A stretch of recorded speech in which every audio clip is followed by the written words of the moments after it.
Mutual funds शेर market पे आधारित है હા. આવું જે છે આ જે સૂત્ર છે અને ઘણી વખત ખાસ કરીને અત્યારના તબક્કે જ્યારે share market is not really doing well જી ત્યારે લોકોને ચિંતા એ થઈ ગઈ છે કે આપણા જેટલા પણ પૈસા આપણે મ્યુચ્યુઅલ ફંડમાં રોક્યા છે એ રિટર્ન આપતા ઓછા થઈ ગયા છે અથવા તો કાં તો પેલો બહુ મેજર આંકડો જોયો હોય ને હવે નીચે ઘટી રહ્યું ઘટેલા છે જોતા હા એટલે એમને એમ થઈ જાય કરે રે આ તો બધું નુકસાન છે. હા એટલે આપણને છે ને એક આપણી હ્યુમન સાયકોલોજી એટલે અમે એને છે ને રિસ્કોમીટર કહીએ છીએ કે તમારી રિસ્ક લેવાની કેપેસિટી શું એટલે રિસ્ક લેવાની કેપેસિટી આપણે સમજીએ ને તો મારી પાસે 100 રૂપિયા હોય ને એ 80 થાય કે 70 થાય તો એને જીરવી શકીશ.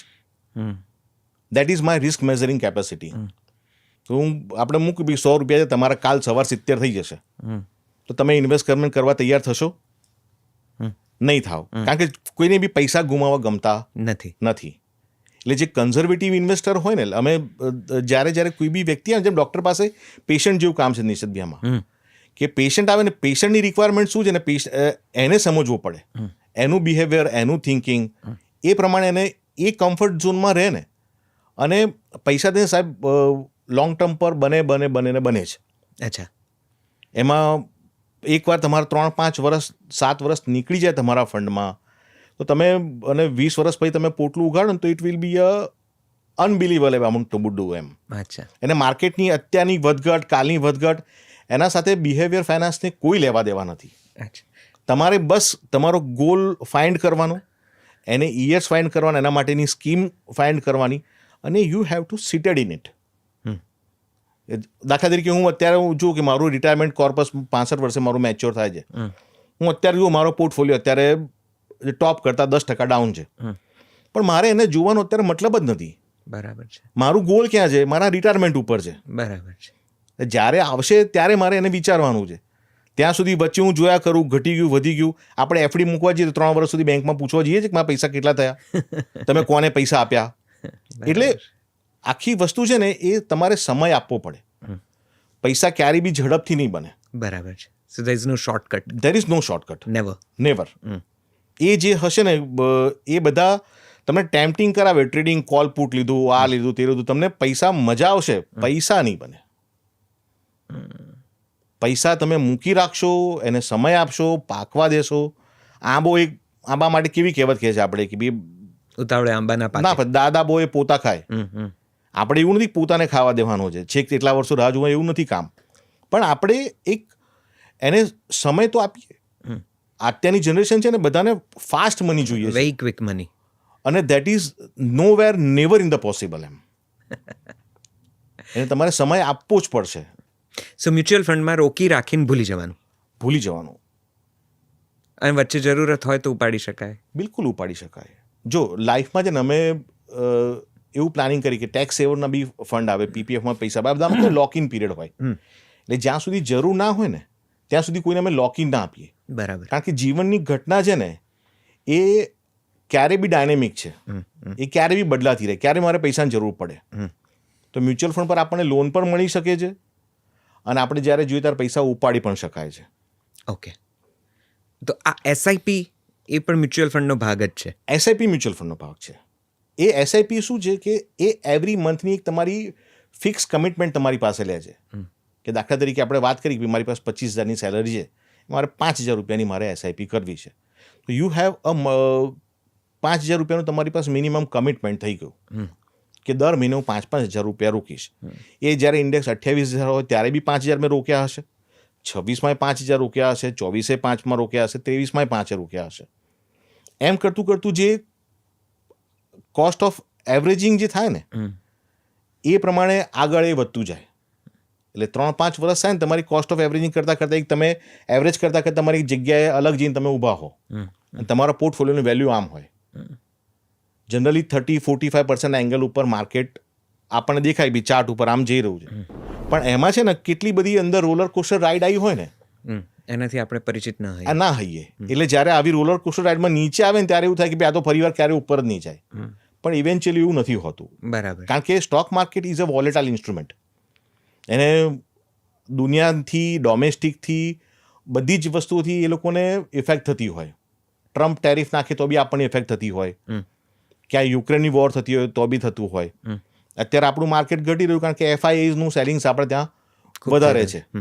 હવે એફઆઈ કેવું છે તે એ લોકો બી તકવાદી માણસો છે કે જ્યાં મને દેખાશે ને ત્યાં ઇન્વેસ્ટમેન્ટ કરીશ, જ્યાં પૈસા મળતા હશે ને ત્યાં પાછા વિડ્રો કરીને ત્યાં બાજુ મૂકી દઈશ. બરાબર છે. પણ આપણે ત્યાં છેલ્લા 10 વર્ષથી ડોમેસ્ટિક લોકોનું અને એસઆઈપીના મોડથી જે ડોમેસ્ટિક ફંડનું જે પાર્ટિસિપેશન વધ્યું છે ને એનાથી એફઆઈઆઈઝનું જે વેચવાલીનું જોર જે હતું ને એના કરતાં ઘણી ઓછી ડેન્સિટીમાં આપણને દેખાઈ રહ્યું છે. હવે જેવા આપણે ત્યાં કંપનીઓના અર્નિંગ સારા આવે, વાતાવરણ પોઝિટિવ થાય, ફરી પાછી એફઆઈ ત્યાંથી આપણે ત્યાંથી ફરી વાર પાછી આવે. અને એફઆઈઆઈ ખાલી એક બેનર હેઠળ એફઆઈ નથી આવતી. એ મલેશિયાની એફઆઈઆઈ હોય, ચાઇનાની હોય, યુએસએની હોય, કેનેડાની હોય, યુરોપની હોય, કેટલી બધી એફઆઈઝ હોય, એ મળીને એક બેનર હેઠળ આવે છે અંદર.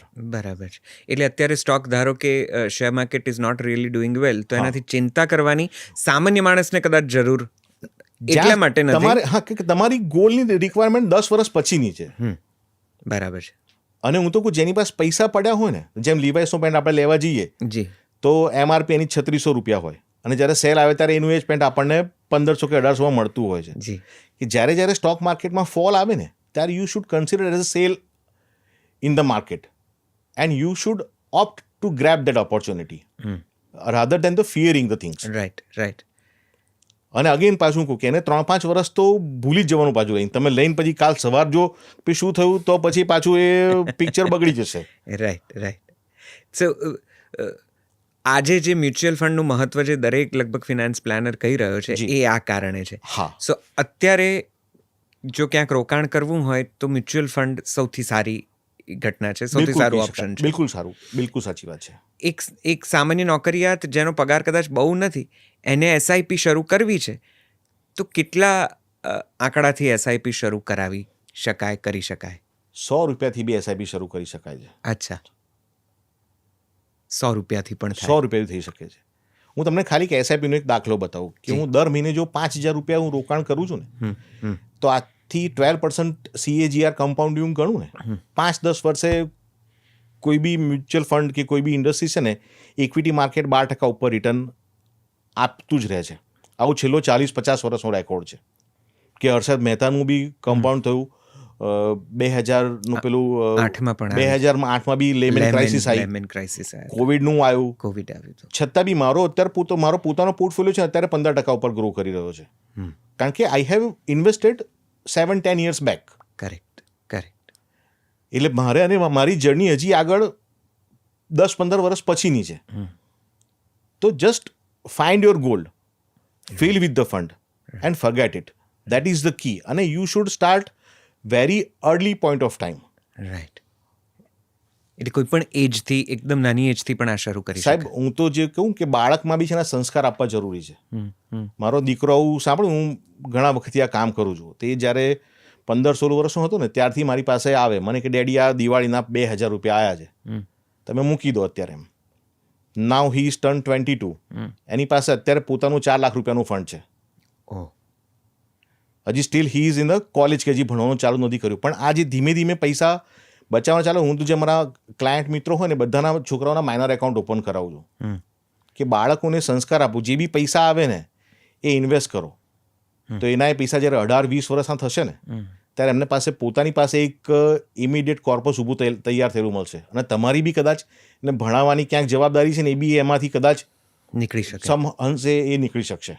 વાહ.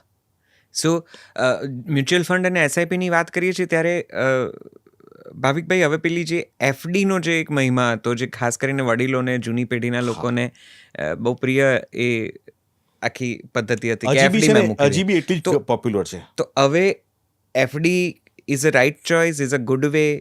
મારી પાસે કોઈ બી પ્લાનિંગ લઈને આવે ને કે હું જ્યારે પ્લાનિંગ હોય તો આખી વસ્તુ અમે ચેક કરીએ કે તમારી ઇન્કમ કેટલી,